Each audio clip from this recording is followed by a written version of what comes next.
Hey everyone, welcome back to the channel.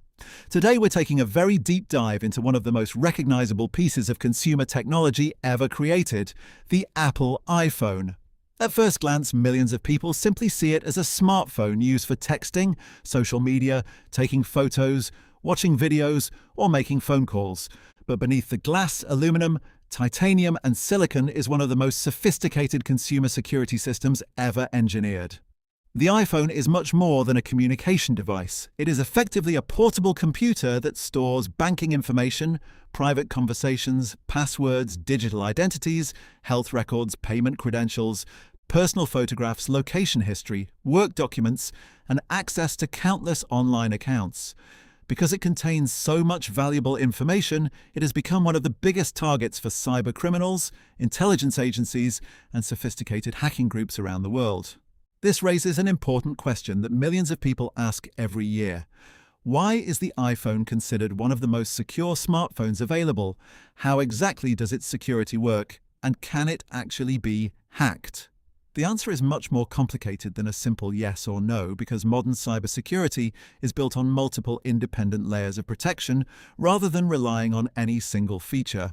The iPhone is designed using what security engineers call a defense-in-depth approach, meaning if one security layer somehow fails, several others continue protecting the device and the information stored inside it. One of the biggest reasons the iPhone has earned a reputation for strong security begins with something users never actually see: the custom processors designed by Apple itself. Instead of purchasing generic smartphone processors from another manufacturer and simply installing its software on top, Apple designs its own A-series chips, giving the company complete control over both the hardware and the operating system. This level of integration is extremely important because the engineers building the processor work closely with the engineers writing iOS, allowing security features to be built directly into the hardware rather than added later through software alone. At the center of this architecture is a dedicated security component known as the Secure Enclave. The Secure Enclave is essentially a highly isolated miniature computer located inside the processor package. Although it exists within the same physical chip, it operates independently from the main processor using its own secure memory, secure operating system, cryptographic engine, and hardware protections. Its primary responsibility is protecting the most sensitive information stored on the device, including encryption keys, Face ID data, Touch ID fingerprints on supported devices, Apple Pay credentials, passcode verification, and other security-critical operations. Even if someone somehow compromised parts of iOS, the Secure Enclave is specifically designed to remain isolated, preventing attackers from easily accessing the information it protects. Encryption forms another critical pillar of iPhone security. Every modern iPhone automatically encrypts its storage using advanced cryptographic algorithms. Encryption can be imagined as placing every piece of information inside an incredibly complex mathematical vault. Instead of storing readable information directly on the storage chips, the device transforms everything into encrypted data that appears meaningless without the correct cryptographic keys. Those keys are themselves protected by the Secure Enclave and are mathematically tied to the unique hardware of that individual iPhone. This means removing the storage chips and placing them into another device would not reveal usable information because the new hardware lacks the original encryption keys required to unlock the data. Even Apple cannot simply read the contents of an encrypted iPhone because the encryption process depends heavily on information that never leaves the device. The passcode chosen by the user plays a much larger role than many people realize. When someone enters their passcode, it is not simply compared against a stored password like many older computer systems. Instead, the passcode becomes part of a cryptographic process involving hardware keys permanently embedded within the processor during manufacturing. These hardware keys cannot be extracted through normal software methods and are unique to every device. Every incorrect passcode attempt triggers security delays that gradually increase the waiting period before another attempt can be made. Depending on user settings, repeated failed attempts may eventually erase the contents of the device completely. These protections make traditional brute force attacks dramatically more difficult because attackers cannot simply test millions of possible passcodes in rapid succession. Face ID represents another impressive example of hardware and software working together.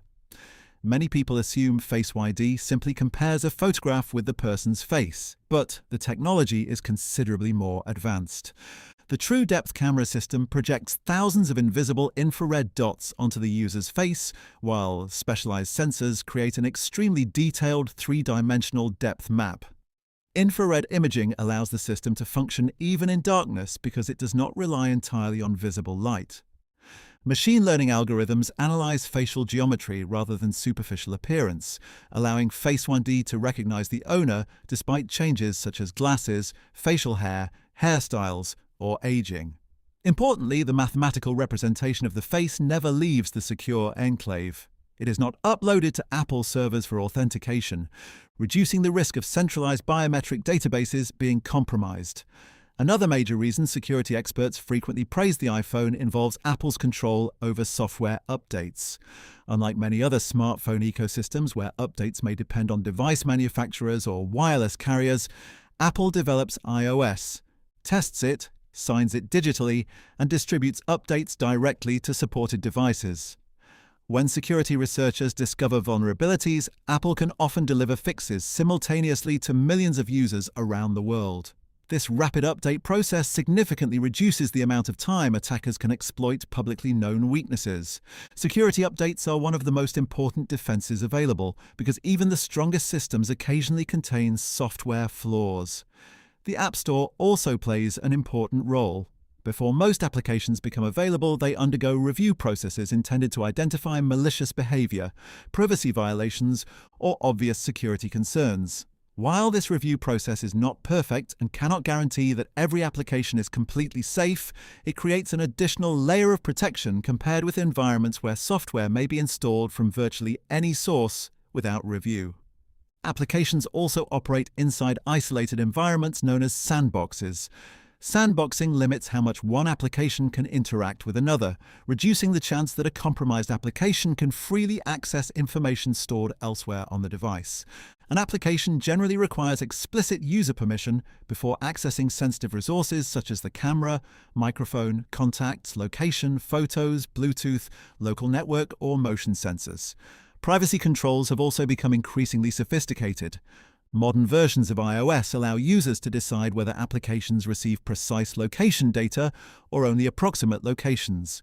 Users can grant one-time permissions instead of permanent access, monitor which applications recently accessed sensitive resources, limit advertising tracking, and review detailed privacy reports showing how often applications communicate with internet domains. While privacy and security are not identical concepts, they complement each other because limiting unnecessary data collection reduces opportunities for abuse. Communication security extends beyond the device itself. Services such as iMessage and FaceTime use end-to-end encryption for supported conversations, meaning messages and calls are encrypted in transit so that only the intended participants can decrypt them under normal operation. Apple Pay also illustrates the company's security philosophy. Rather than transmitting the actual credit card number during purchases, the system generates device-specific tokens that help reduce exposure of sensitive payment information. Even if transaction data were intercepted, the original card number is not directly transmitted in the same way as traditional payment methods. Despite all of these protections, one important fact remains true: no electronic device is completely impossible to hack. Security professionals rarely use the word impossible because cybersecurity constantly evolves. The real question is not whether an iPhone can theoretically be compromised, but rather how difficult, expensive, and practical such an attack would be. For the overwhelming majority of everyday users, remotely hacking a fully updated iPhone is extraordinarily difficult. Most successful compromises occur not because attackers break Apple's encryption directly, but because they exploit software vulnerabilities before they are patched, trick users into revealing information through phishing attacks, steal passwords, install malicious configuration profiles, compromise cloud accounts with weak credentials, or gain physical access to unlocked devices. In other words, people are often the weakest link rather than the hardware itself. Highly sophisticated attackers, including some government agencies and commercial spyware companies, have occasionally developed so-called zero-day exploits. A zero-day vulnerability is a previously unknown software flaw that can sometimes allow attackers to compromise a device before Apple becomes aware of the problem or releases a fix. Developing these exploits is extraordinarily expensive and technically challenging. Reports over the years have indicated that certain zero-day exploit chains targeting modern smartphones have been valued at hundreds of thousands or even millions of dollars because of their rarity and effectiveness. These attacks are generally reserved for very specific high-value targets such as journalists, diplomats, government officials, corporate executives, or individuals involved in sensitive investigations. They are not the types of attacks typically used against ordinary smartphone owners because they are too valuable to waste on random victims.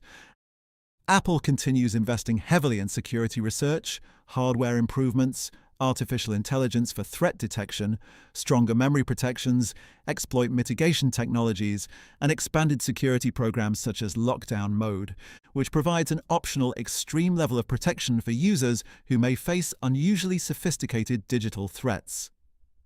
Lockdown Mode intentionally restricts certain device features to reduce the potential attack surface, illustrating Apple's recognition that some individuals require stronger protections than typical users. Ultimately, the iPhone's reputation for security comes from the way every layer works together rather than from any single feature. Secure hardware, encrypted storage, isolated biometric processing, rapid software updates, application sandboxing, permission controls, secure communications, hardware-backed cryptography, and continuous security improvements combine to create a defense system that remains among the strongest available in consumer electronics. While no smartphone can honestly be described as unhackable, compromising a modern, fully updated iPhone generally requires significant expertise, valuable vulnerabilities, substantial financial resources, or user mistakes that bypass the technical protections built into the device. In cybersecurity, there is rarely such a thing as absolute security. Instead, the goal is making attacks so difficult, expensive, and time-consuming that the vast majority of adversaries simply move on to easier targets. So, what do you think? Will smartphones eventually become impossible to compromise, or will hackers always find new techniques as technology evolves? How much of security depends on the technology itself, and how much depends on the decisions users make every day? Let me know your thoughts down in the comments. If you enjoyed this deep dive into the technology that protects one of the world's most popular smartphones, make sure to like, subscribe, and turn on the notification bell so you never miss future technology and cybersecurity deep dives. Thanks for watching, and I'll see you in the next one.